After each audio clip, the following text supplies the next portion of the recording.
שמעתי שדוד הנעים אקורד פלאים לאלוהים, ושאתה שונא את אבים ידוע.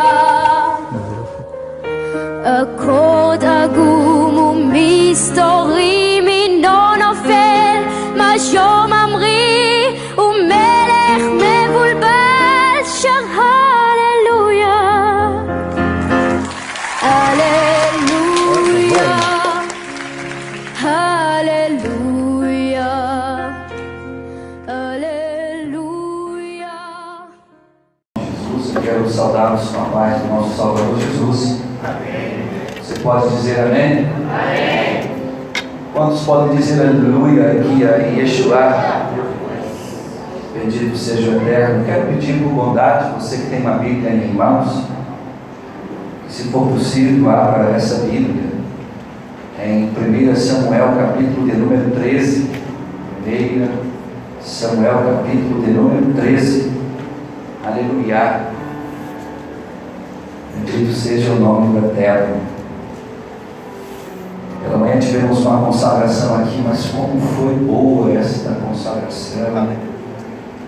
Nos derramamos, cada um no seu canto diante do Eterno, e Ele, que é bom, misericordioso, estendeu a mão para curar e sarar as nossas mais profundas feridas. Quem passou por esse processo aí, glória a Deus hoje pelo menos. Foi muito bom, irmão. Tive logo o resultado, né, irmão? É automático isso. Você se humilha, se derrama diante de Deus, confessa as suas várias injustiças que cometemos no dia a dia, e Deus, que tem mais interesse do que você mesmo, Ele tem interesse de te perdoar, Ele perdoa, sabe, a gente se sente renovado. É por isso que a gente canta. Alguns conseguem cantar com tanta alegria, com tanta preeminência, com tanta vontade. E eu sei que às vezes a gente fica olhando, que quando eu era novo na fé, tinha uma meia dúzia de pessoas na igreja, como em todas as igrejas há essa meia dúzia de gente, que eles são os loucos da igreja. Eles são aqueles diáconos que chamam a atenção de todo mundo. São aqueles que cantam mais alto que todo mundo, que dão glória a Deus que mais alto que todo mundo, que gostam de dizer aleluia mais alto que todo mundo, que oram mais alto que todo mundo, e parece que ele está querendo se aparecer, e muitas das vezes é porque o coração dele está tão cheio de alegria, que ele não se contém na presença da terra. Enquanto você está olhando alguém na presença de Deus, Deus está te olhando, dizendo: vem para cá, vem para a presença de Deus, vem ficar na minha presença, porque na presença de Deus há fartura de alegria. Quantos podem dizer aleluia? Oh, aleluia. 1 Samuel capítulo 13. Pastor Douglas, as pessoas costumam me dizer: pastor, o senhor é o pastor do Novo Testamento. Pastor Douglas é o pastor do Antigo Testamento. Hoje eu vou fazer uso aqui das suas mais memoráveis ferramentas para ministrar a palavra. Eu quero fazer uso de um texto que está no Antigo Testamento, 1 Samuel capítulo 13, verso 13. Eventualmente, se tiver alguém perto de você sem Bíblia, compartilhe com essa pessoa aí, por favor. Diz assim a palavra de Deus, o verso 13: Então disse Samuel a Saul: procedeste neciamente e não guardastes o mandamento que o Senhor teu Deus te ordenou, porque agora o Senhor teria confirmado o teu reino sobre Israel para sempre. Porém, agora não subsistirá o teu reino, pois já tem buscado o Senhor para si um homem segundo o seu coração, e já lhe tem ordenado o Senhor que seja capitão sobre o seu povo, porquanto não guardaste o que o Senhor te ordenou. Quantos podem dizer aleluia? Aleluia. Quantos conhecem esse texto aqui, para ter noção quem é que sabe o que eu estou falando aqui? Gente, você precisa ler a Bíblia. Para ler a Bíblia um pouquinho. Aqui entre nós há cristãos. Quem é cristão, só para eu ter uma noção? De repente você é ateu, de repente você é um perseguidor do cristianismo, de repente você está aqui, deixa eu ver o que essa orelha seca vai falar aí.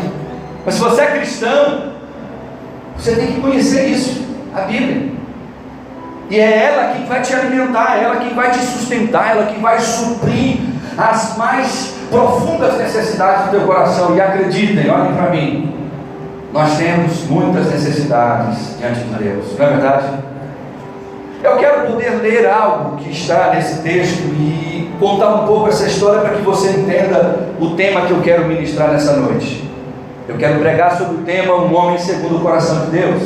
É óbvio que essa palavra aqui, o homem, não está sendo usada no sentido masculino do ser, mas eu estou usando a palavra o homem segundo o coração de Deus, partindo do princípio que você, homem ou mulher, Deus quer que você seja segundo o coração dele.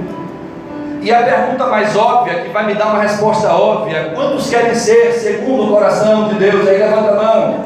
Todo mundo, né? Todo mundo quer ser segundo o coração de Deus. Todo mundo quer ser segundo a vontade dele. Todo mundo dentro de si deseja que aquilo que ele faz ou aquilo que ele é agrade a esse Deus. Mas eu quero entender como foi que Deus falou isso através do profeta Samuel a Saul. Saul era o rei de Israel, o primeiro rei de Israel. Só para você se situar, presta atenção nessa historinha, ela é rápida, mas importante. Saul era o primeiro rei de Israel, foi o primeiro rei de Israel, e diz a Bíblia Sagrada que Deus começou a falar para Saul a fazer certas coisas. Deus disse para Saul: Saul, olha, tu vais fazer assim, vais fazer assado, vai fazer desse jeito. Só que com o passar dos anos, Saul começou a sair meio que do prumo, sabe? Sabe quando você é novo convertido, que os pastores ou os líderes dizem para você que é pecado fazer isso, é pecado fazer aquilo outro, é pecado fazer, e você, por ser novo na fé, com o coração cheio de vontade de servir a Deus, você obedece cegamente essas palavras? Quem já passou por isso aqui? Levanta a mão. Eu já passei.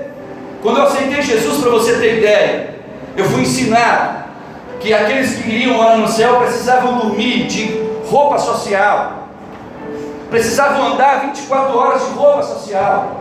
Eu vim de uma linhagem cristã extremamente ortodoxa e tradicional. Talvez por isso eu bata tanto nessa coisa ortodoxa, porque isso Jesus condenou. Mas o fato é que quando eu era novo convertido, tudo que eu queria era ser alguém segundo o coração de Deus. Tudo que eu queria era que Deus olhasse para mim e dissesse assim: eu estou me agradando desse jovem. Então eu, novo convertido, jovem, alguém me disse: olha, você quer ir para o céu, você quer agradar a Deus? Eu disse: eu quero.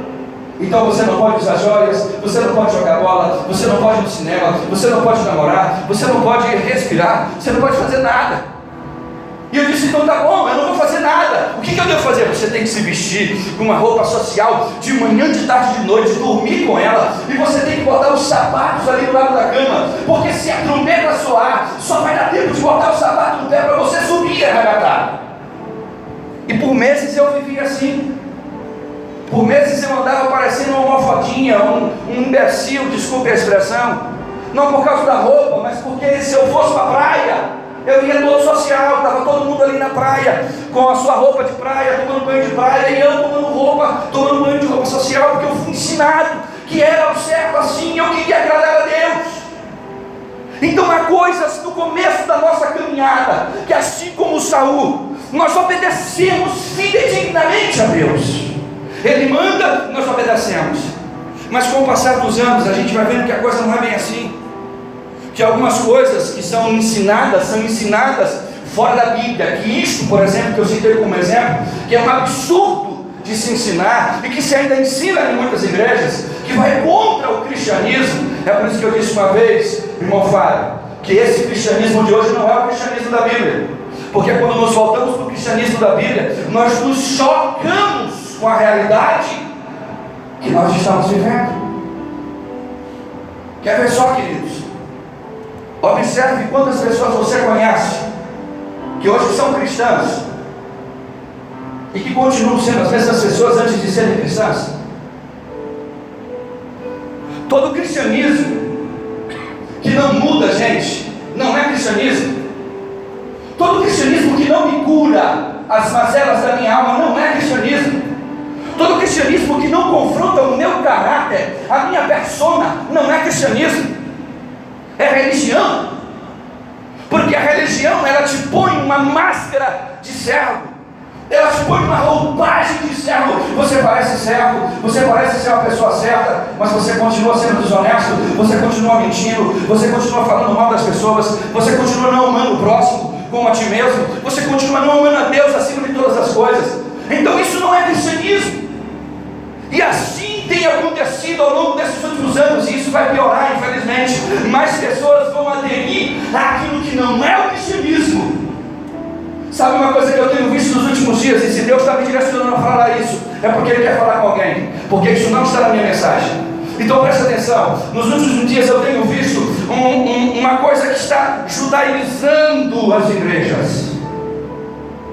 Estamos nos tornando judaizantes, pastor Douglas. Estamos enchendo a nossa vida de judaísmos, como se o judaísmo tem a ver com o cristianismo. Deixa eu lhe falar uma coisa, queridos. Você sabe por que Yeshua veio? Ele veio por causa dos judeus, para os judeus, por causa deles e para eles. Mas eles rejeitaram Yeshua. Então Yeshua olhou para mim e para você, viu que nós nunca teríamos acesso ao Pai, e Ele disse assim: olha, eu vou abrir para vocês a graça de Deus. Aleluia. E por causa disso você está sentado hoje com a igreja cristã, porque um dia rejeitaram o Messias, o Mashiach de Deus foi rejeitado. E porque rejeitaram Ele, todos aqueles que o aceitaram como Senhor e Salvador receberam dele a salvação em Cristo Jesus. Mas a salvação, ela produz mudanças. E nós estamos vivendo um momento em que as igrejas precisam urgentemente passar por um up. Sabe, a gente precisa mudar a roupagem da igreja, a gente precisa mudar o tempo todo a instrumentalização, a gente precisa ser cada vez mais técnico, temos que tomar cada vez mais cuidado com a retórica, porque cada vez mais pessoas estão no culto com uma canetinha, anotando cada palavra errada que você fala, ou cada conjugação verbal que você cita de forma errada, e no final do culto ela chega com uma lista: pastor, o senhor, pastor, está falando essa conjugação aqui errada. E a gente pergunta: mas o que você aprendeu daquilo que eu não errei, daquilo que estava certo? Mas a pessoa não consegue se concentrar naquilo que é bom, só se concentra naquilo que não está bem. Isso não é cristianismo. Porque no cristianismo você chega na igreja e você não enxerga as pessoas, você só enxerga Ele, o Mashiach. Aleluia. Você chega na igreja, você não está preocupado com as pessoas que estão perto de você. Você não fica com vergonha de adorar a Deus como você adora. Tem pessoas que, quantas pessoas cantam louvores em casa quando estão sozinhas? Levanta a mão, sozinhas em casa. Está vendo? Está vendo, Bené, como a gente tem um monte de levitas? É sério? A gente tem um monte de levitas na casa de Deus. E por que você não consegue? Uma vez eu cheguei na casa do irmão Mano Miranda e eu peguei um susto. Eu vou entrando na casa e estou vendo alguém cantando alto, alto mesmo. Aí eu vou me aproximando da cozinha, eu vejo que lá no banheiro que é atrás da cozinha tinha uma irmã cantando alto. Eu disse: cala a boca aí, mano, deixa eu ouvir. Eu conheço essa voz, você é de bobeira. Era a Raíssa. Você já viu Raíssa cantando aqui na igreja? Você que está perto de Raíssa, você já viu Raíssa cantando na igreja? Sabe, irmãos, eu vim aqui para dizer para vocês que você está aqui nessa noite por causa dele e para ele. Você só está aqui nessa noite por causa dele e para ele. Entenda porque ele morreu naquele madeiro. Entenda porque ele foi colocado naquele madeiro, porque ele foi pendurado naquele madeiro. Foi por causa dos nossos pecados. Nós não temos condições de sermos salvos. Esses últimos dias eu tenho ministrado muito no Novo Testamento sobre a vida de Yeshua. Eu tenho ministrado bastante sobre as coisas que estão acontecendo, alertando a igreja como um arauto, avisando para as pessoas, meu irmão, que Yeshua está voltando. E nessa nossa geração a probabilidade de vermos isso acontecer é muito grande, porque as coisas que ele disse que aconteceriam estão acontecendo na nossa geração. E o que eu observo diante de tudo isso é que algumas pessoas começaram a ficar temerosas. Algumas pessoas chegaram para mim e disseram assim: pastor, depois que o senhor começou a me ministrar sobre isso, eu ando com um pânico, eu ando com um pavor dentro do meu coração, e eu acredito que ninguém pode se salvar mais. E eu disse para a irmã: ninguém poderá mesmo se salvar. Os apóstolos, quando ouviram Jesus falando sobre o reino de Deus, os apóstolos chegaram para Jesus e disseram: Senhor, isso é muito complicado. Senhor, isso é muito difícil de lidar. Senhor, é impossível de alguém ir ser salvo. Jesus disse, isso é impossível mesmo, mas aos homens, mas não é impossível a Deus. Ele estava tentando dizer assim, escute isso para você da glória. Ele estava tentando dizer aos apóstolos, vocês não vão conseguir porque vocês são os melhores, porque vocês foram escolhidos, porque vocês estão simplesmente obedecendo ao pé da letra. Vocês vão chegar lá, porque eu vou morrer em um madeiro por causa da vida de vocês. Glória a Deus. O que o Pai preparou para nós é muito maior do que aquilo que nós conseguimos imaginar, a começar o que Yeshua fez na cruz. Então com Saul não foi diferente. Saul, depois de um ano que ele estava sendo rei, as coisas começaram a ficar folgadas. Ele começou a ver que ele podia tomar algumas decisões. E um belo dia, a Bíblia diz que Deus diz a Saul para que Saul entrasse nas cidades dos amalequistas e matasse todos, crianças, velhos, adultos, reis, animais, e destruísse todo o ouro, toda a prata, tudo. Quando ele chegou lá, a Bíblia diz que ele olha para aquele monte de gente e ele sai matando todo mundo, é faca para todo lado. Matou jovens, matou crianças, matou velhos, mas poupou o rei. E Deus tinha mandado para ele matar. Aí ele olhou para os animais e ele disse, galera, tem muitos animais bons aqui. Gente, tem muito ouro nessa cidade, tem muita prata. Alguém disse, rei, o Senhor mandou destruir tudo. Não, nós vamos fazer o seguinte, vamos fazer um negócio, pessoal. Vamos levar o que tem de melhor para Deus. Já ouviu essa história? Faça um paralelo com os dias atuais. Quando alguém diz assim, dê o seu melhor para Deus, põe o seu melhor aqui para Deus, dê a sua casa para Deus, dê o seu carro para Deus, dê isso para Deus, como se Deus precisasse dessas coisas, como se Deus dependesse daquilo que você tem para dar para Ele. É por isso que na sua palavra, a única coisa que ainda você vê referência, quando se fala em pecúlio, é em dizimarmos em fidelidade a sua palavra e ofertarmos. Mas você não vai ver Deus pedindo sua casa. Procure na Bíblia, procure isso. Você não vai ver Deus pedindo seu carro. Mas foi assim, os olhos cresceram, e ele não podia dizer que isso era para ele. Então ele disse, bem, vamos levar para Deus, vamos pegar todo o ouro, toda a prata, vamos levar os melhores bezerros, as melhores vacas, os melhores carneiros e ovelhas, e vamos sacrificar para Deus, vamos fazer um mega culto para Deus, e vamos mandar matar geral. E o pessoal obedeceu. Diz a Bíblia que quando eles voltam para o arraial em Israel com tudo isso, os guinsos são aqueles negocinhos que ficam no pescoço dos animais. Sabe o que é isso? Aquele sininho. Aí diz a palavra de Deus que o profeta Samuel está sentado e ouve de longe sons de guinsos. Aí ele pensou assim, bem, eles foram para a guerra e a ordem era matar tudo. Que animais são esses que eles estão trazendo? Diz a Bíblia que Samuel chega para Saul, Saul, o que está acontecendo aí, cara? Quem é esse cara aí? Esse cara aqui é o rei. O que ele está fazendo vivo? Deus mandou matar. Ah, Senhor, eu trouxe aqui para a gente matar aqui. Vamos fazer uma festa para matar ele. Mas Deus não mandou fazer isso. E o que é isso aí? Que animais são esses aí, cara?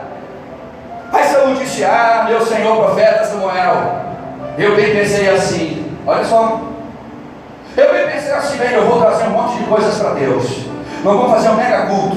Nós vamos oferecer tudo a Deus. É igual aquela história de alguém que chegou para um pastor e disse assim, pastor, eu vim aqui trazer essa oferta para o Senhor. Tinha uma mala de dinheiro. O cara chegou aquela mala e disse, Senhor, obrigado, porque tu ouviste nossas orações. O cara que ele estava entregando esse dinheiro era um traficante de drogas. Mas o pastor não estava nem aí se aquele dinheiro vinha de forma ilícita, se muitas vidas estão morrendo por causa daquele dinheiro. O importante é que o Senhor está trazendo, é a boa intenção, vai ser usado na obra. Saul achava que por causa da boa intenção do coração dele, ele ia conquistar a Deus. Escute, Deus não vive de boas intenções. Deus não olha para mim e para você e nos mede pelas nossas boas intenções, porque de boas intenções, já diz o ditado, o inferno está cheio. Há muita gente que está agora lá de boa intenção, Então Deus disse para Saul, através do profeta Samuel: olha para cá. Deus olha para Samuel, diz assim: Samuel, fala para Saul aí, dá o recado. Eu te dei uma ordem, cara. E no meu reino, mais importante do que sacrificar é obedecer. É por isso que lá no livro de João, Jesus disse assim: aqueles que são meus amigos obedecem o que eu vos mando. Quem é amigo de Yeshua aqui da glória? Você é amigo dele? Você tem obedecido a ele? Você tem obedecido a ele?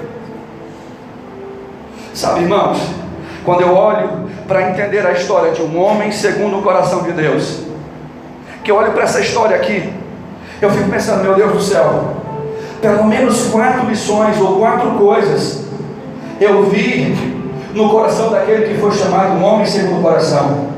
Deus olha para Saul e diz: Saul, é o seguinte, a partir de hoje tu não vai mais ser rei, cara. Era para tu ser rei para sempre, mas tu não vai mais ser rei. Mas por que, Senhor? Porque eu, Deus, já encontrei alguém nessa terra que é segundo o meu coração. Aí eu fiquei: Deus, mas o que é ser esse segundo o teu coração? Como é uma pessoa segundo o coração de Deus? Porque há uma pergunta intrínseca nessa palavra. Todo mundo quer ser como o coração de Deus, amém? Todo mundo quer isso, amém, irmã Josiane? Todo mundo quer agradar o coração de Deus. Agora nós precisamos então entender como era este homem segundo o coração de Deus, para podermos ser como ele era. Você quer aprender isso nessa noite? Diga amém? Amém. Primeiro, um homem segundo o coração de Deus, ele não é escolhido pela aparência. Eu quero pedir bondosamente que você abra a sua Bíblia em 1 Samuel 16. Abra aí por bondade. Você sabe quem foi que Deus escolheu para substituir o rei Saul? Ele. Saul era da tribo de Benjamim. Diz a Bíblia que ele era um cara bonitão, todo fortão, parecia o Wilton assim, sabe? Todo bombadão. Está na Bíblia isso. Os caras olhavam para ele e diziam assim: o cara tinha 2 metros de altura, era um monstro, Senhor. E todo mundo olhou assim: quem tem que ser rei da nossa vida aqui em Israel, esse cara, olha o tamanho do cara, olha o porte do cara. Quando ele pisa no lugar assim, as pessoas já dizem: além de ser bonito, o cara ainda é fortão. O povo escolheu Saul como rei. Olha a diferença da maneira como Deus nos olha, irmão. É por isso que eu acho lindo, porque Deus, Ele não escolhe pela aparência. 1 Samuel capítulo de número 16, verso 4 diz assim: fez pois Samuel o que disseram ao Senhor e veio a Belém.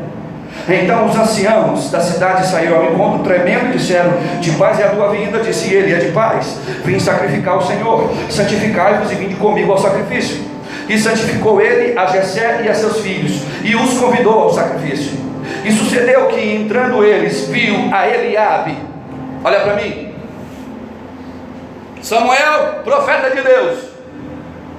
Disse Deus que já havia achado um homem segundo o coração, que era para Samuel ir lá em Belém, procurar na casa de um moço chamado Jessé. Samuel, quando chega lá, encontra 6 filhos. Estava lá a galera todinha. E quando ele começa a entrar na casa, lá vem um camarada chamado Eliabe. Olha o texto.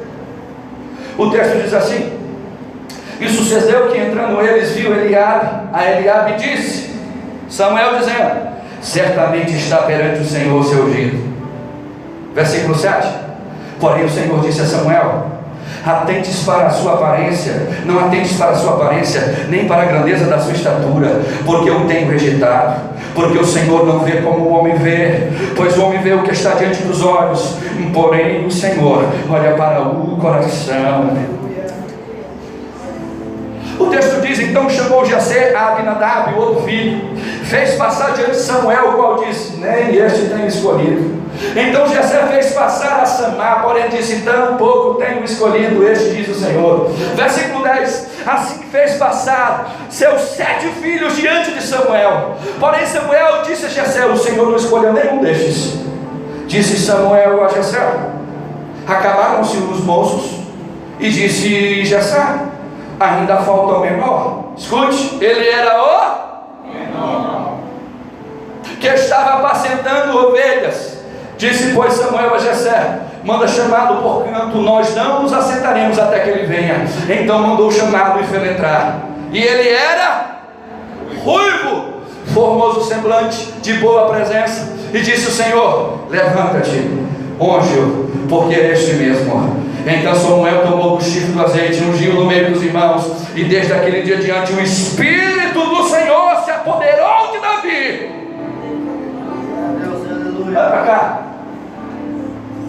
Existe uma tradição no judaísmo, querido, de que as pessoas que nascem com cabelo ruivo são pessoas que nasceram herdando uma maldição adâmica. Há um mito no judaísmo de que quando Adão pecou, os seus cabelos ficaram vermelhos. Isso é mito, não é bíblico, mas é um mito que está na tradição judaica.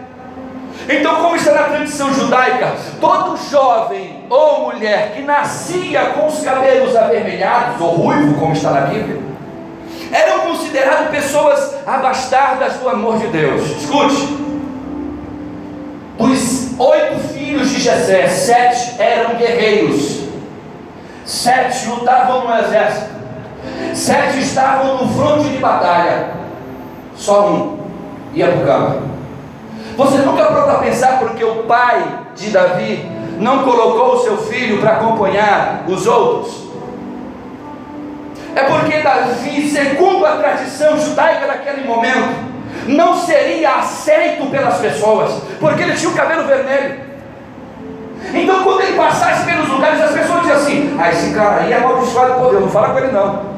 E o pai, que tem amor pelos seus filhos, para poupar o seu filho, separar esse garoto, para apacentar ovelhas no campo, distante das comunidades, distante da relação com os seres humanos, distante da sociedade.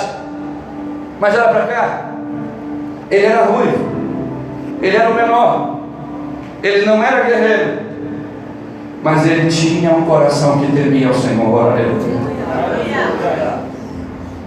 É por isso que a Bíblia diz, irmãos, que Deus não escolhe pela aparência.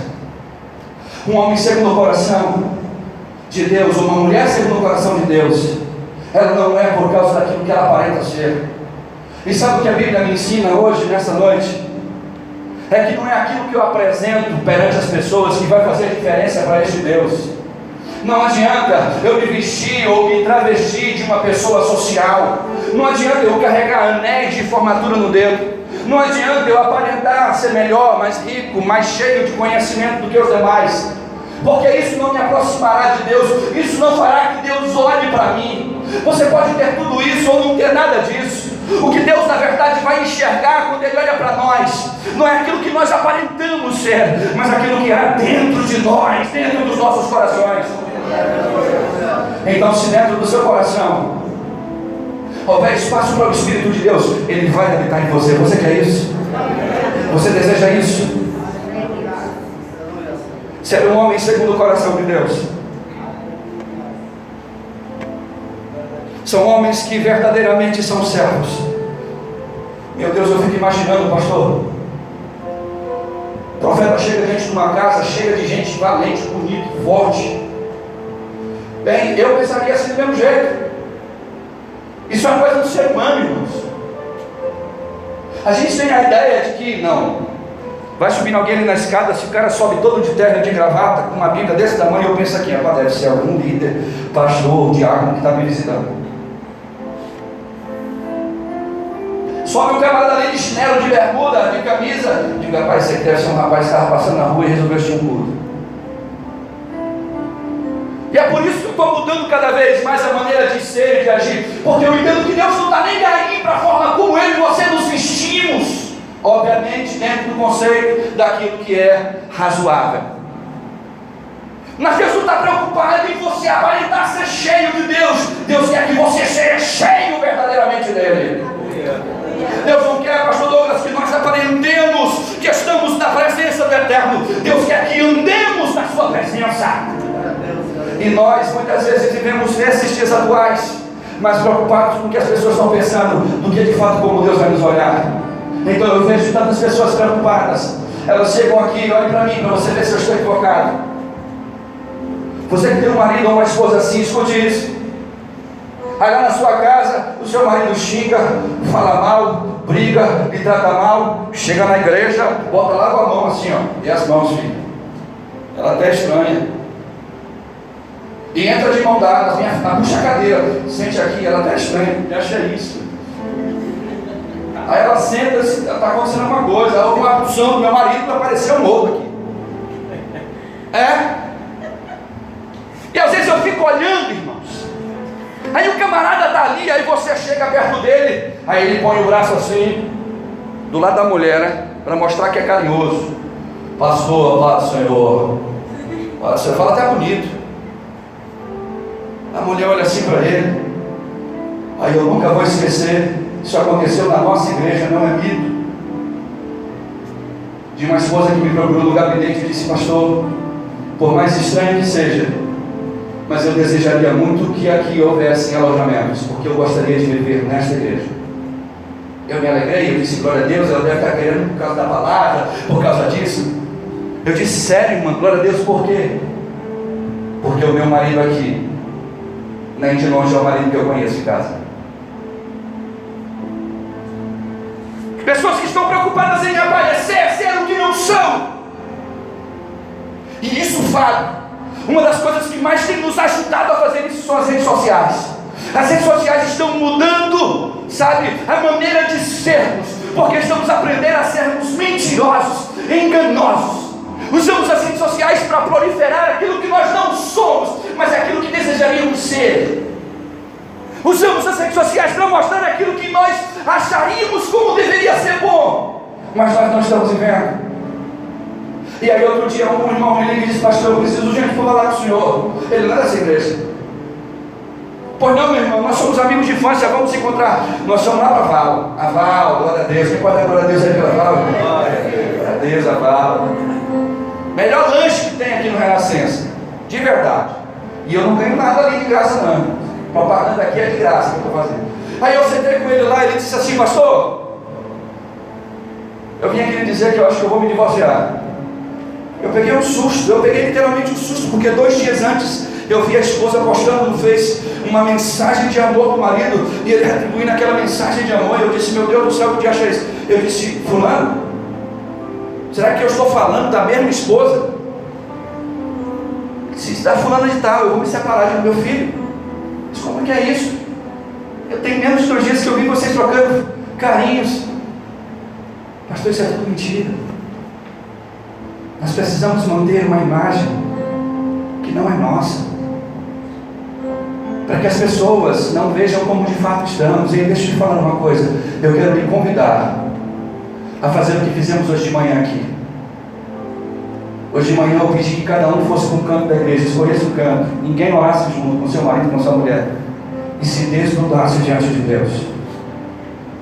Deus está aqui, Tiago, porque Ele nos olha como estamos por dentro, filho. Às vezes olhamos os irmãos ou as pessoas que estão visitando a igreja, elas parecem estar até bem, elas sorriem para a gente, mas por dentro elas estão pedindo socorro. A alma está gemendo, dizendo: me socorre, me ajuda, pelo amor de Deus. Mas há tanta influência da sociedade para mantermos a posição de que está tudo bem, que nos esquecemos de que Deus quer que sejamos sinceros diante dele. Então nesta noite eu quero lhe dizer: não saia daqui sem dizer para ele: Senhor, olha como eu estou, é da forma como eu estou, porque eu preciso de ti na minha vida. E ele vai fazer diferença na sua vida hoje. Ele vai mudar coisas dentro de você hoje, porque ele faz o que você tem interesse, que você seja cheio dele. Para agora, Deus não olha a aparência, Deus não está preocupado com isso. Para de achar que porque tu fala bonito melhor que alguém, tu é melhor que alguém. Para de achar que tu se veste melhor. Para de achar que tu pregaria melhor, que tu cantaria melhor, que tu oraria melhor. Porque Deus não está buscando os melhores. Os melhores da casa de Jessé foram todos reprovados. E o menor, aquele a quem ninguém dava valor, o que estava no campo, o pai não queria tanto mostrar o filho, porque pensou até que Samuel poderia dizer: meu Deus, esse cara é ruim, o que esse cara está fazendo aqui? Junto do sacrifício. E é por isso que a Bíblia diz que quando Samuel entra na casa, quando Davi entra na casa, antes de Samuel falar com ele, Deus dá ordem. Porque se Samuel ficasse olhando para Davi, e Deus não falasse nada, ele ia dizer assim: certamente não é este. Ruivo, menor, essa orelha seca aqui, pequenininha, não, isso não vale nada, senhor. Então quando ele foi entrando na casa de Samuel, pensou em dizer misericórdia, Deus disse: é este. Ele olhou para cima, olhou para ele, olhou para cima, e aí quando ele disse: é este, não, o Senhor disse que é este. Pega o chifre, deixa ungir, e o Espírito Santo de Deus se apoderou dele. Você pode ser o menor na sua casa, o menor na sua igreja, o menor na sua família, mas Deus tem olhado para você aí onde você está, e Ele tem interesse de encher do seu espírito, se você quiser ser segundo o coração dele. Louvado seja o nome do Senhor. Sabe, irmãos, a Bíblia diz que um homem segundo o coração de Deus é um homem cheio do Espírito Santo. Diz o texto que Davi, sobre ele foi derramada uma unção de óleo, e naquele momento o Espírito de Deus se apoderou dele. Eu quero pedir que você abra em 1 Pedro. Abra em nome de Jesus, por favor. Eu quero lhe convidar a ler uma coisa que você precisa saber. Porque algumas pessoas em Marinho dizem para mim assim: ah, pastor, eu nem fui ungido nada na igreja. Ah, pastor, eu nem tenho aquele cargo, pastor. Ah, pastor, eu nem faço assim o assado. Sabe, Jair? Algumas pessoas chegam para mim assim: ah, pastor, se eu tivesse no lugar de fulano, ah, pastor, mas ninguém olha para mim, ninguém me enxerga. Deixa eu lhe compartilhar uma coisa que você precisa guardar no seu coração. 1 Pedro capítulo 2. O versículo de número 9 diz assim: mas vós sois artigo definido, indicando que não existe outra. Vós sois a geração eleita, o sacerdócio real, a nação santa, o povo adquirido, para que anuncieis as virtudes daquele que vos chamou das trevas para a sua maravilhosa luz. Quantos foram chamados? Quantos foram chamados aqui? Levante a mão e diga amém. Então pare de pensar que você não é ninguém. Pare de pensar que você não foi chamado. Pare de pensar que você não foi ungido, de que você não recebeu algo especial de Deus, porque Deus te escolheu para fazer parte de uma geração eleita. Deus nos chama de sacerdócio real. Meu amigo, lá no reino de Israel existia, em primeiro lugar, o rei, o cara importante. Em segundo lugar, o sumo sacerdote. Os caras lá batiam de frente, e tinha momentos em que, se o sumo sacerdote dissesse algo, o rei ainda tinha que abaixar a cabeça. E Deus nos chama de sacerdotes reais. É como se Ele dissesse, falando, que eu, você e essas pessoas que estão me olhando foram escolhidas para serem representantes de um rei chamado Yeshua HaMashiach. A Bíblia diz que nós somos templo do Espírito de Deus. Eu fico sem entender porque muita gente se autodiminui. É um sentimento de autocomiseração. A pessoa, ela vive em uma miséria dela mesma. Ela tem pena de si mesma. Ela nunca está bom para si mesma. Tudo está ruim para ela. O mundo à volta dela não presta porque nela tem problema. Ei, deixa eu te dizer uma coisa: Deus te chamou para ser alguém muito especial nessa terra. Basta você querer ser segundo o coração dele. Eu fico olhando os crentes de hoje, aqueles que se dizem cristãos. Meu Deus do céu, nós rodopiamos, irmãos. Escute, olhe para mim um minutinho. Quantos gostam do poder de Deus assim, de sentir Ele, sentir o poder dele? Eu tenho uma curiosidade comigo. Pastor Douglas, quase todas as pessoas que eu tive a felicidade ou infelicidade de conhecer, que aparentemente eram cheias do poder de Deus, que tinham sobre as suas vidas uma unção que a gente olhava e dizia assim: nossa!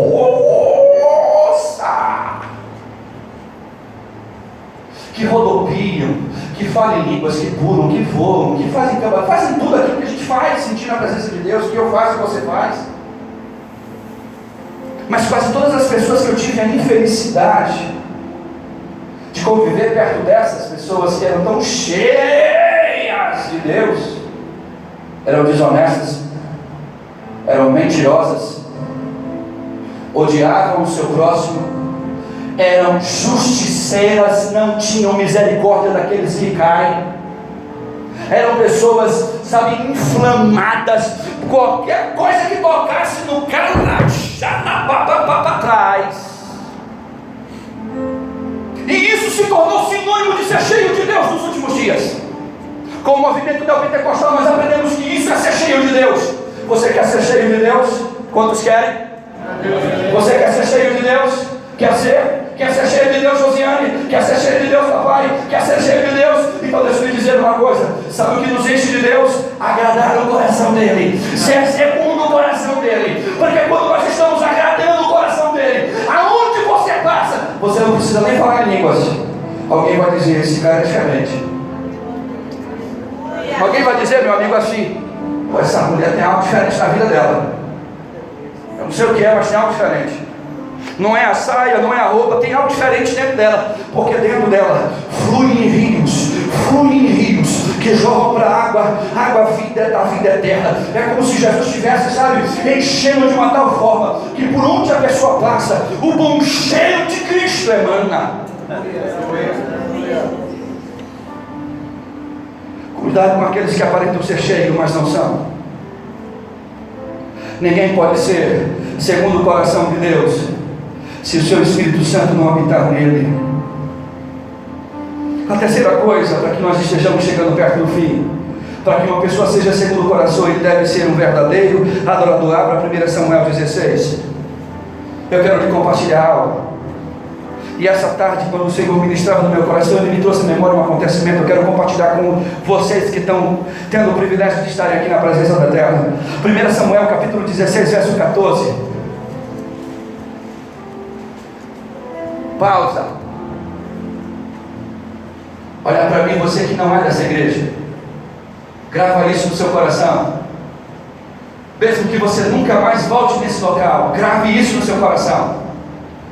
Por onde você andar, se os pregadores que pregam essa palavra não fazem uso dela durante a ministração, abre os olhos, você está sendo enganado. Porque é esta palavra que vai mudar o que está dentro de você. É esta palavra que vai encher a sua alma de esperança, de alegria. É esta palavra que vai fazer com que você se choque consigo mesmo e diga, eu preciso ser diferente. Então quando você vê muito blá blá blá dentro de um culto, muito oba-oba, muito anjo voando, só voa para cá, voa para lá, e não tem a palavra, então abre o olho, meu irmão, porque você pode estar participando de um show e nem sabe. 1 Samuel capítulo 16, versículo 14, tem algo que eu acho interessantíssimo, porque um verdadeiro homem segundo o coração de Deus, ou mulher segundo o coração de Deus, ele é um adorador. Diz o verso 14 assim: e o Espírito do Senhor se retirou de Saul, e atormentava um espírito mau da parte do Senhor. Pausa. Olha aqui. Para aqueles que acreditam que Deus, o Eterno, não envia nada que seja ruim sobre as nossas vidas, lê o texto direito, viu? Porque o espírito que atormentava Saul, quando o Espírito de Deus saiu, foi ordenado pelo Eterno. E antes de você pensar assim, não, mas Jesus não, Jesus assim, Jesus assado, Deus é justo, viu? Você pode dizer que Deus é justo? Deus é justo. Você pode dar glória a Deus porque Ele é justo? Ele é justo, irmãos. Olha o que diz a Bíblia, versículo 15. Então os criados de Saul lhe disseram: eis que agora o espírito mau da parte de Deus te atormenta. Diga, pois, nosso Senhor a seus servos, que estão na tua presença, que busquem um homem que saiba tocar harpa. E será que quando o espírito mau da parte de Deus vier sobre ti, então ele tocará com a sua mão e te acharás melhor. Então disse Saul aos seus servos: buscai, pois, um homem que toque bem e trazei-mo. Olha para mim. Saul estava procurando alguém que tocava bem. Saul não estava procurando alguém que tocava bem ou que era cheio de Deus, mas alguém que sabia tocar legal. Porque as músicas, elas têm o poder de acalmar. Isso é verdade. E é por isso que você vai no supermercado e tem forró tocando, tem pagode tocando, você nunca vai para pensar por que é. Não é porque o cara que está lá acha que é gostoso isso não, meu irmão. São estudos realizados. Se você bota uma música calma, as pessoas vão sentindo-se cansadas e sonolentas, então elas diminuem a quantidade de coisas que vão comprar e voltam para casa com poucas coisas. Quando elas botam bastante músicas agitadas, você se sente animado, vigoroso para passar em todas aquelas filas e comprar de tudo. Tudo é ciência, meu irmão, neurociência. E aí, Saul não entendia. Bem, quando alguém toca alguma coisa eu me sinto bem, mandar buscar. Olha o que diz o verso 18. Então respondeu um dos moços e disse: eis que tenho visto um filho de Jessé, aleluia, o belemita, que sabe tocar. Mas ele não só sabe tocar não, olha o que diz o texto. Ele é valente, é vigoroso, é homem de guerra, é prudente em palavras, é gentil, é de gentil presença. E o que diz aí, irmãos? Que o Senhor é com ele. Queridão, sabe o que foi que Jesus disse? Que os verdadeiros adoradores adorariam ao Pai, hein? Como é que é? Você que já leu isso? Em espírito e em verdade. Você sabe quem era Davi? Você já parou para pensar? Davi era um verdadeiro adorador. E olha as características que são encontradas na vida desse cara. Ele sabia tocar, ele era valente, ele era vigoroso, ele era homem de guerra, ele era prudente nas palavras, ele era de gentil presença, e o Senhor era com ele. Você tem sido um verdadeiro adorador? Algumas pessoas se incomodam com isso. Se você é uma dessas, não se incomode, mas me ajude. Catuca o santo e diz assim: você tem sido um verdadeiro adorador? Tem. Dá aquela catucada santa assim. Aí, meu brother. Tem, Tiago? Tem, Silvio? Tem, Vini? Sido um verdadeiro adorador? Veja aqui, Davi, ei, escute, Bené, Davi não adorava com instrumentos. Davi não adorava com instrumentos, diz o pastor Juarez Júnior. Saul procurava alguém que cantava com instrumentos. Davi não adorava com instrumentos, Davi adorava com a sua vida. Veja que ele sabia tocar, ele era vigoroso, ele era valente, ele era prudente, ele era cheio de Deus, era um homem que com a sua vida ele emanava a presença do Eterno, aleluia. Você tem sido um verdadeiro adorador, porque o verdadeiro adorador, ele entende essas características que compõem a adoração. Então quando eu vejo, eu estive vendo, estava assistindo no YouTube um vídeo de um monte de shows, escute, nos Estados Unidos, shows gospels, as maiores bandas se reunindo para tocar. Foram 2 horas de show, 30 minutos para cada banda. Veio a primeira banda, tocou. A segunda banda já rapidamente entrou no palco, tocou também. A galera agitava, meu irmão. Quem pulava, quem rodopiava, quem cantava, quem subia no palco, quem batia foto, quem fazia selfie. Aí eu estou olhando. De repente o cara que está apresentando, ele fala lá em inglês: olha, a outra banda vai se atrasar uns 10 minutinhos. E a gente pediu para um irmão, que ele disse que sabe tocar violão, e ele vai tocar alguma coisa aqui só enquanto ela chega.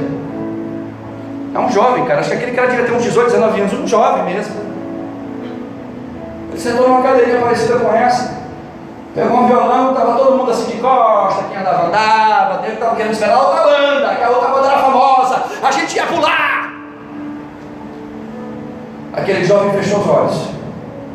Lembrou muito você aí. Ele fechou os olhos. É como se ele estivesse no quarto dele. Ele começou lentamente a adorar a Deus. Ele adorava a Deus. A câmera foi parando e as pessoas foram parando para olhar. Um silêncio toma de conta do palco. E um silêncio toma de conta da multidão. A multidão para. Começa a aparecer um monte de celulares com as luzinhas assim acesas, filmando, em silêncio. e ele sozinho, louvando e adorando a Deus.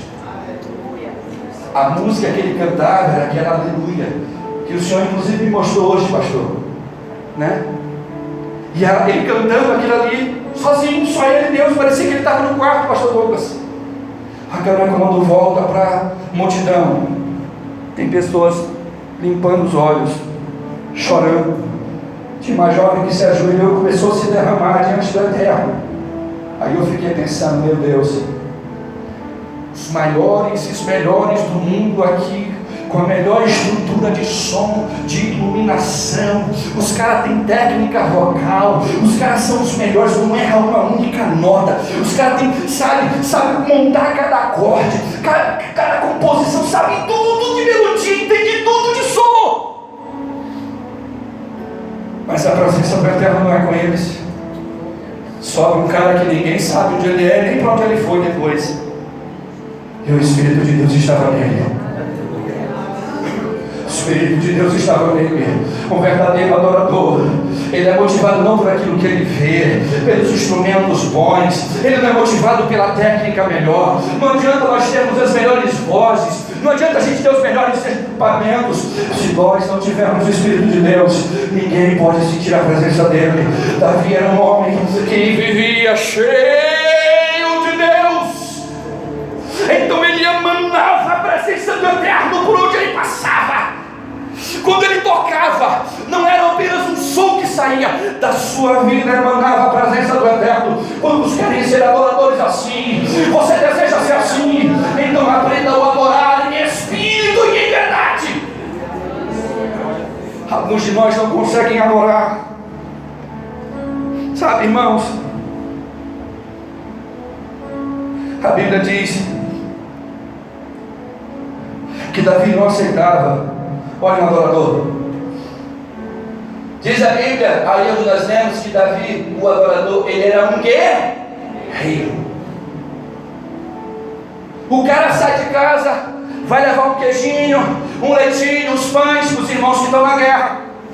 Quando ele chega lá, ele ouve de longe um gigante de mais de 3 metros de altura, no Tramonte, chamado Golias, e brada em alta voz, e esculacha o nome de Jeová, bagunça com o nome do Deus de Israel.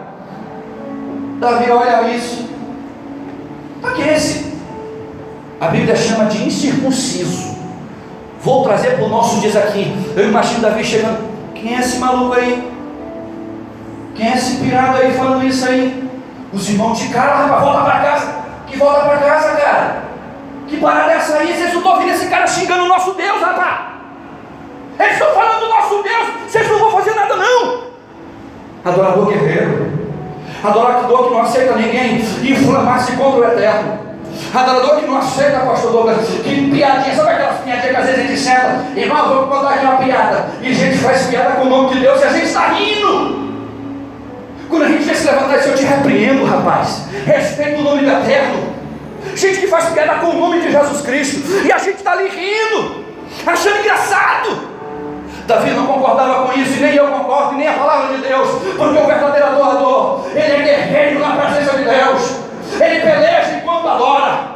É por isso que quando nós estamos adorando, o inferno se estremece, os demônios ficam agitados, porque eles veem que de nós está saindo algo que agrada o Eterno. E é como se o Eterno se levantasse do trono para dizer assim, eu quero ouvir esta igreja me adorando, eu quero ouvir esta igreja me chamando, eles me adoram e eu quero ouvir, aleluia.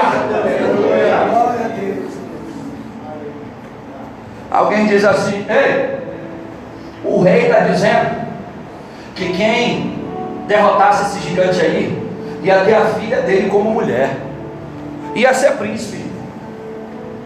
Davi disse que meu camarada, eu não vou lá. Você acha que ele foi por causa da princesa? Que nem era essas belezas todas. Não eram nem essas Coca-Cola que valia a pena lutar. Porque tem umas pessoas que só Jesus, irmãos, diga amém. Pode acreditar. Tem coisa nesse mundo de hoje que eu nunca vou entender. Tem casais que olham que eu digo, é Deus, isso é Deus. Deus está no meio desse negócio aqui. Pode dar glória a Deus, amém? Aí, Davi chega lá, Quando ele vai entrar para o fronte de batalha, o rei diz assim: pega minha armadura. Ele disse: não, que armadura, cara? Bota minha armadura, rapaz, armadura de rei, rapaz, armadura ungida. Que negócio de armadura? Isso não cabe em mim, isso não é para mim, rapaz. Minha armadura está aqui, rapaz. Ele desce com um pedaço de pau, chamado de cajado, uma bolsinha com umas pedrinhas, uma fonte. E quando ele vai lutar com o príncipe dos filisteus mais temido daquela época, a espada do cara era tão grande que precisava vir um cara carregando a espada dele, do gigante. Só a armadura do cara pesava mais do que eu e mais uns 5 eu aqui na igreja. Eu, pastor Valdemir, mais alguns irmãos. Eu não entendi isso não, viu, pai? Quando Golias olha para aquele adorador: quem é esse moleque aqui, rapaz? Está achando que eu sou cachorro, rapaz? Eu tenho pau? Hoje eu vou arrancar tua cabeça, rapaz. Hoje tu vai morrer aqui diante do Deus dos filisteus. Davi olha para o camarada assim, como que olha assim para cima, assim: ô palhaço, não ofendeu não foi eu não, ô camarada. Tu ofendeu foi o Deus de Israel, rapaz. Hoje o Deus de Israel vai te botar aqui, rapaz. Então vamos lá ver quem é macho aqui. Ele pega uma pedra, a primeira pedra que ele gira, pega na cabeça do cara, o cara morre. Porque o verdadeiro adorador, meu irmão, a presença do Eterno está sobre ele. A presença de Deus que está na sua vida. Eu fico sem entender quando eu convido alguém assim.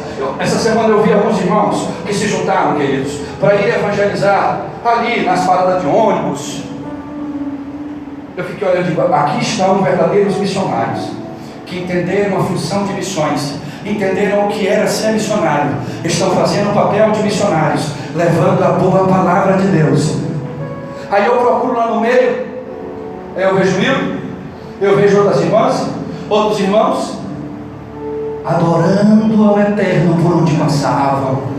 E as pessoas, pastor Valdemir, elas paravam e olhavam: quem eram essas pessoas?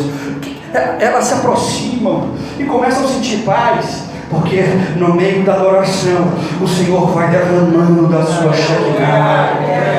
Oh, meu irmão, seja um verdadeiro adorador.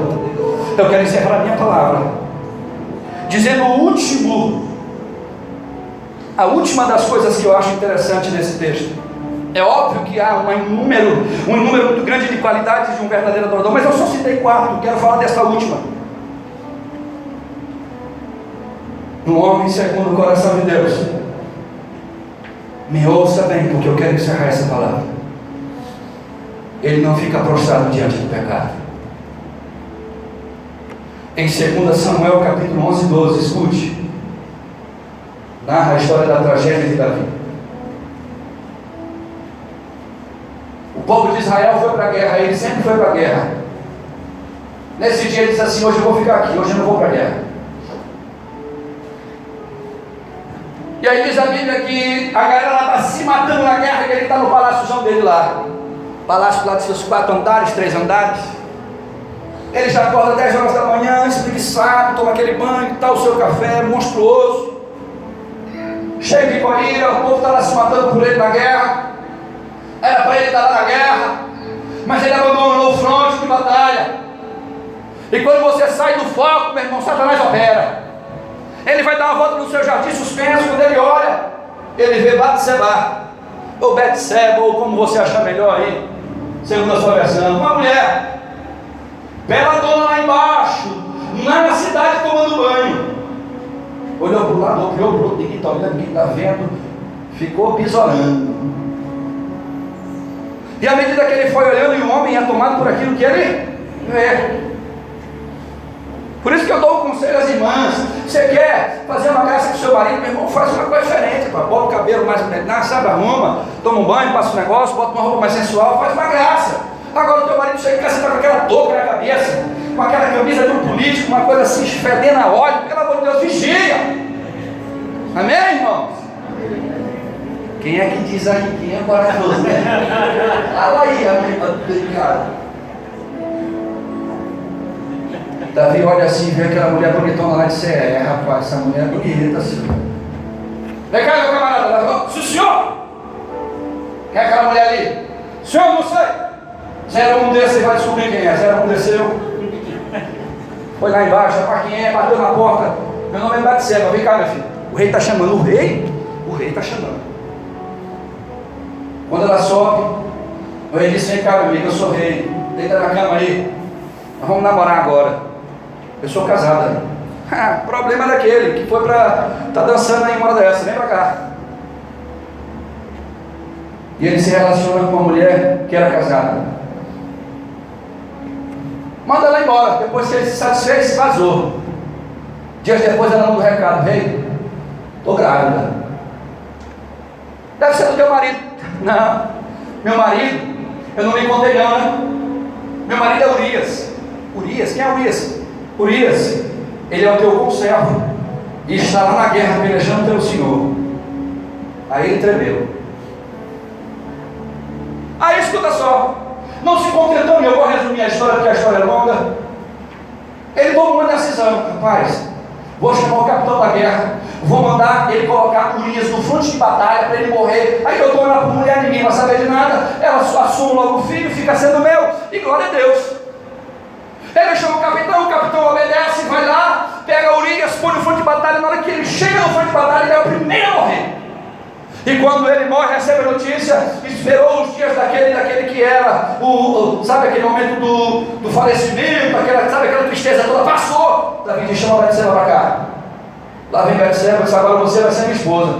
Ninguém soube de nada. Ele assumiu, apresentou para o reinado: olha como eu sou um rei bom. A mulher do cara morreu, está lá sozinha, está até grávida dele, e eu vou cuidar dela e do filho. Rei bom demais, não é um cara bom, né? Todo mundo disse: poxa, que rei bondoso. Esse cara é bom demais.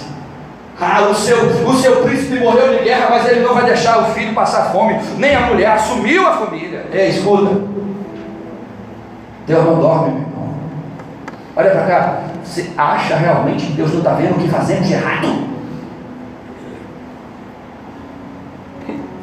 Aí tem algo que acontece que eu acho interessantíssimo. No capítulo 12, de manhã cedinho, no cantar daqueles galos, ele abre a porta. Natã, profeta de Deus. Natã, o que você vai fazer aqui, cara? Rapaz, eu vim te contar uma história. Diga, Natã, você é profeta, cara. Deus fala através de ti, eu estou aqui para ouvir. Quem é esta? Eu quero contar a história de um rico e um pobre. Pois conte. Aí ele começa a contar: rapaz, tinha um cara rico, muito rico. O cara tinha muitas ovelhas, o cara tinha muita coisa. Aí tinha um outro na cidade, lá que era bem pobrezinha. Ele só tinha um carneirinho, só tinha uma ovelhinha, não tinha nada. Chegou alguém para visitar a casa do rico, e ele poderia mandar matar um dos seus cordeiros, das suas vacas, dos seus bois, para alimentar aquele camarada da visita. Mas ele foi lá, pegou aquele cordeirinho do homem pobrezinho que só tinha uma cordeirinha, nada demais, matou e deu para te comer. Davi se encheu de ira. Ei, toda justiça sem misericórdia não vem de Deus. Toda vez que eu vejo alguém que caiu, e eu vejo alguém justiceiro, tem que assassinar, tem que disciplinar. Pastor, você ainda não disciplinou fulano? Ainda não. Pelo amor, tem que disciplinar, pai barato, tem que servir de exemplo. Aquele ali nós temos que usar para dar exemplo. Toda justiça sem misericórdia não é divina, é humana. Davi, cheio de pecado, se chama de ira. Quem é este miserável rico? Porque eu sou rei. Vou capar a cabeça desse cara agora. Chama esse camarada daqui que eu vou detonar ele agora. Natã olha para ele: esse camarada, és tu. Ele se ria. Sabe aquele frio na barriga que a gente sente quando alguém revela uma coisa que a gente acha que nem sabe? Sabe? Ele esfria a barriga. Falta ar. Aí Natã disse: tu acha que Deus não viu o que tu fez, cara? Tu acha mesmo que Deus não viu o que tu fizeste? Acha que Deus é otário? Acha que Deus não viu o que você fez com uma mulher de Urias? Ele botou a mão na cabeça. Ele disse: meu Deus. Aí Natã disse: olha, por causa disso, a espada não vai sair da tua casa. Por causa disso, entre os teus filhos haverá guerra. Por causa disso, o reino de Israel vai se desfazer. Sabe o que foi que Davi fez? Eu quero encerrar lendo o texto lá do Salmo de número 51. glória. Um homem segundo o coração de Deus, ele não fica prostrado diante do pecado. Ele não olha para o pecado, bem e diz assim, vou ficar aqui mesmo. O homem que tem o coração de Deus, ele olha para o pecado e diz assim, eu não nasci para isso. Eu não quero ficar nisso. Eu não quero ser assim. Eu não vivi para isto. Eu não nasci para isto. Olha o que diz o Salmo 51. Quando Natan sai da casa de Davi, Davi escreve este salmo. E diz o versículo 1 do Salmo 51 assim: tem misericórdia de mim, ó Deus, segundo a tua benignidade. Apaga as minhas transgressões segundo a multidão das tuas misericórdias. Lava-me completamente da minha iniquidade, purifica-me do meu pecado, porque eu conheço as minhas transgressões, o meu pecado está diante de mim. Contra ti somente pequei, fiz o que era mal à tua vista, para que sejas justificado quando falares e puro quando julgares. Eis que em iniquidade fui formado, em pecado me concedeu a minha mãe. Eis que as amas a verdade no íntimo, e no oculto me fazes conhecer a sabedoria. Purifica-me com hisope, e ficarei puro. Lava-me e ficarei mais branco do que a neve. Faze-me ouvir júbilo e alegria, para que gozem os ossos que tu quebrastes. Esconde a tua face dos meus pecados e apaga todas as minhas iniquidades. Versículo 10. Olha, porque este homem era um homem segundo o coração de Deus. Cria em mim, ó Deus, um coração puro. Renova-me a um espírito reto. Não me lanças fora da tua presença. Não retiras de mim o teu Espírito Santo. Torna a dar-me a alegria da tua salvação. Sustém-me com o espírito voluntário. Então ensinarei os transgressores os teus caminhos, e os pecadores a ti se converterão. Livrar-me-ei dos crimes e do sangue, ó Deus, Deus da minha salvação, e a minha língua louvará altamente a sua justiça. Abre, Senhor, os meus lábios, a minha boca entoará o teu louvor. Olha para mim um minutinho. Quando eu vejo alguém em pecado, ele não quer cantar. Toda vez você quer a vida, que você chegar para o seu pastor e dizer assim: hoje eu não estou afim muito de cantar. Não tenha nem dúvida. Leitura bíblica, há pecado escondido aí. Seja qual for o pecado, mas há pecado. Quando nós estamos em pecados, irmãos, nós não queremos ir para a igreja, nós não sentimos vontade de jejuar, nós não sentimos vontade de orar. Com os nossos pecados estão nos dominando dentro de nós, nós não sentimos vontade de servir a Deus com excelência, porque os pecados fazem separação entre Deus e nós. Mas quando nós estamos nos humilhando diante dele, ele ouve e inclina o seu ouvido para a nossa oração. Escute o que eu vou encerrar dizendo. Versículo de número 17 diz assim, 16: pois não desejas sacrifícios, senão eu usaria. Tu não te deleitas em holocaustos. Olha para cá. Sabe aquela historinha da gente querer comprar? Tem gente que faz isso, Josiane, direto. Vai comprar a Deus, aí compra a Deus com alguma coisa. Tipo, eu pequei, aí para me limpar com Deus, eu compro Deus. Entendeu, melhor? Aí eu estou vacilando com Deus. Aí para eu dar uma amenizada, alguém diz assim: vamos fazer uma campanha sobre isso, isso, isso. Que aqui nem tem que fazer isso, mas se fizéssemos. Aí a irmã ou o irmão olha e diz: rapaz, já que eu estou todo enrolado, pelo menos eu vou ajudar. Você sabe o que a Bíblia diz aqui? São sacrifícios de touro. Olha o que a Bíblia diz no verso 18. Verso 17: os sacrifícios para Deus são um espírito quebrantado, há um coração quebrantado e contrito ele não desprezarás. Faze bem a Sião segundo a tua vontade, edifica os muros de Jerusalém, e então te agradarás do sacrifício de justiça, dos holocaustos e das ofertas queimadas. Você sabe o que ele está dizendo? Ei, sabe quando ele diz assim: faz o bem em Sião e coloca muro em Jerusalém? Você sabe o que ele está dizendo? Ele está dizendo assim: conserta a tua casa, rapaz, arruma a tua casa, conserta, não te esconde dos teus erros, tenha coragem de dizer onde está errado e mude. Tenha coragem de levantar o que foi quebrado. Há pessoas que quando caem, porque ela já caiu pela 10ª vez, ela desiste de se levantar. Olha para mim.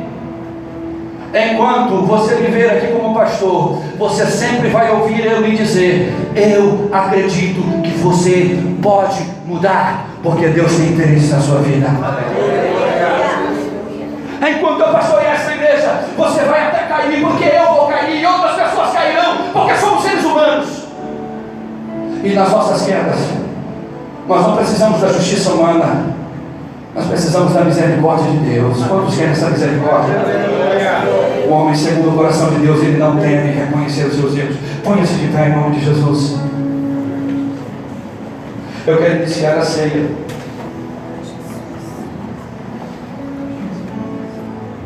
Mas há pecados que fazem separação entre nós e Deus. Há coisas, Fábio, que Deus olha dentro de nós e diz assim: não está certo, cara. Isso aí no teu coração está errado. Sabe como tem sido a minha oração para algumas pessoas? Eu tenho orado nesses últimos dias assim: Senhor, trata o coração de algumas pessoas que tem tanta amargura na alma, pessoas que guardam tantas feridas, sabe, Dora?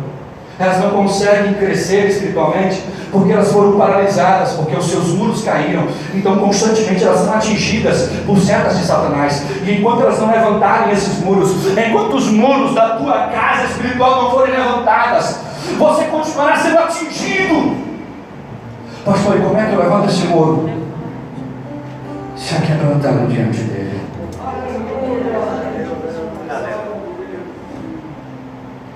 Eu não trago isso aqui por causa do suor, irmãos. Já dizia o saudoso Estevão Ângelo de Souza, de maravilhosa lembrança. Está do lado do Pai agora. Mas quando vivo, o pastor Douglas, ele dizia: as igrejas precisam voltar a usar lenços, porque precisamos voltar a chorar diante dele.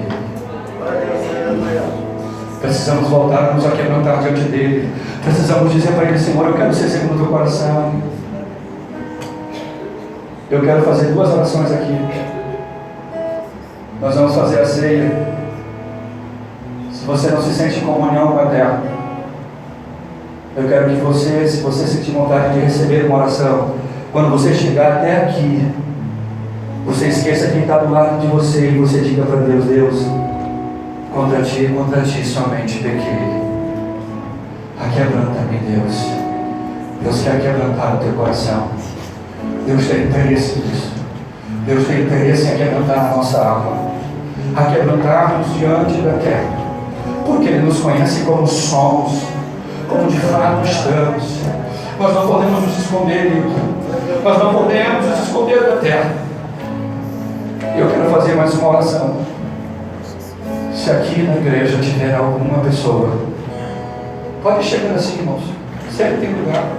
Sempre tem lugar. Se você quiser subir no púlpito, você pode subir no púlpito, você jogar aqui no púlpito. Mas se você está nessa igreja e você não teve um encontro com Ele, gostaria de ter. Você gostaria de aceitar a Yeshua como teu Salvador. Você quer ter o coração de Cristo na tua vida. Você quer ter o perdão dos teus pecados. Eu quero que você se ajoelhe com essas pessoas aqui, que eu quero orar por você. Eu quero orar e apresentar a tua vida diante da terra. Enquanto nós estamos aqui de joelhos, eu quero pedir em nome de Jesus: esquece de mim agora. Feche os teus olhos por um instante. Você que está tudo bem, está tudo ótimo. Você que não precisa dessa oração, feche os teus olhos. Ora com Deus agora. Você que está em pé, você que está de joelhos, ora a este Deus. Comece a dizer para Ele como Davi dizia: Senhor, eu pequei contra ti. As minhas muralhas estão caídas. As minhas muralhas caíram. As minhas muralhas, Senhor, estão destruídas. É por isso que meu coração é atingido o tempo todo. É por isso que minha família nunca cresce. É por isso que meu casamento está desandando. Há tantas coisas, Senhor, que eu preciso te confessar. A prostituição, a pornografia, há tantas coisas ilícitas que eu participei. Há coisa, Deus, que só Tu conheces, que estão na minha alma. Eu menti, eu fui desonesto, eu pequei contra Ti. Então talvez você possa dizer como Davi: contra Ti, Senhor, contra Ti somente pequei. E Tu possas ouvir dele: Eis aí, oh aleluia, um homem segundo o meu coração, uma mulher segundo o meu coração, que sabe reconhecer os seus erros, que sabe admitir onde erra, que sabe admitir onde falha, que admite onde caiu. Nós somos humanos, irmãos, nós não somos deuses, nem semideuses, nós somos fadados ao erro, mas se não fosse a misericórdia de Deus, nenhum de nós estaríamos aqui. Xarabalabassuri Kamanaia, Alabaço de Kamanaia, e este Deus eterno, oh aleluia, é Ele que quer reconstruir essas muralhas. Lavai minha sombra.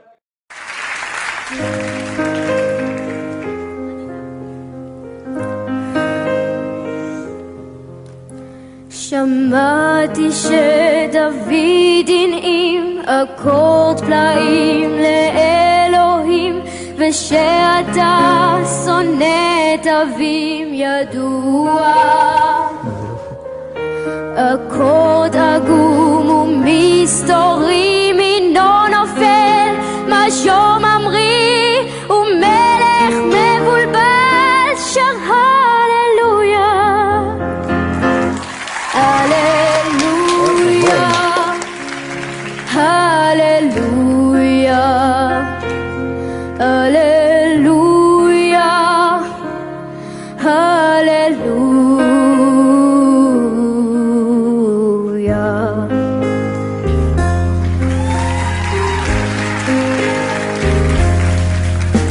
אני זוכר לפני שנים לחשתי מה קורה בפנים, אבל עכשיו המעבר מנוע,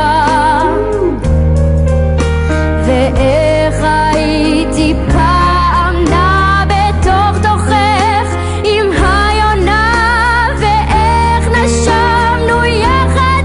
הללויה, הללויה, הללויה, הללויה, הללויה.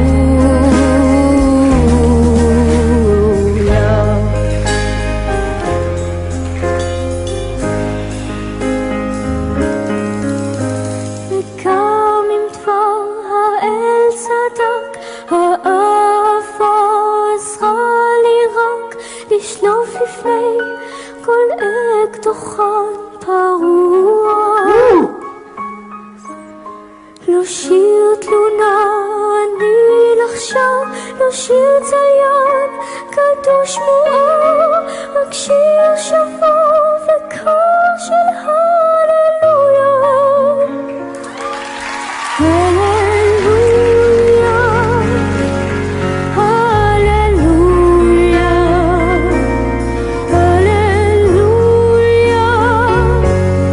הללויה,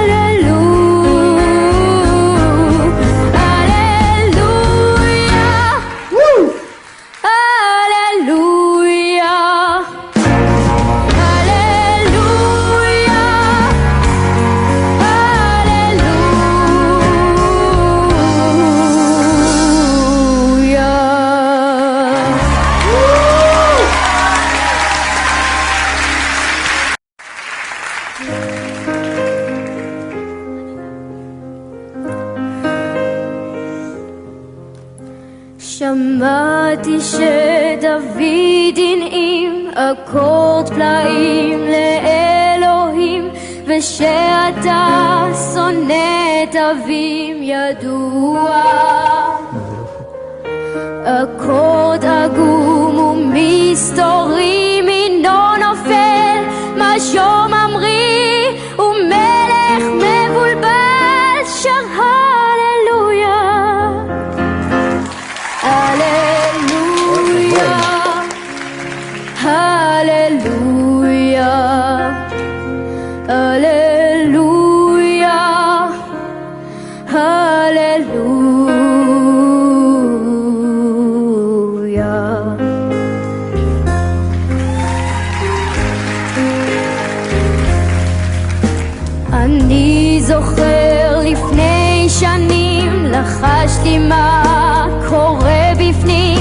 אבל עכשיו המעבר מנוע, ואיך הייתי פעם נע בתוך תוכך עם היונה, ואיך נשמנו יחד, הללויה, הללויה, הללויה, הללויה, הללויה.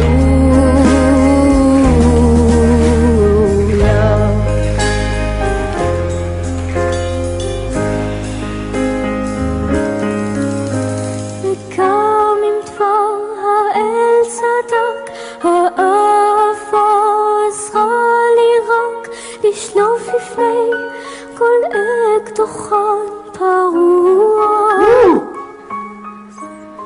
לא שיר תלונה אני לחשוב, לא שיר ציין קדוש מואר, רק שיר שבור וקר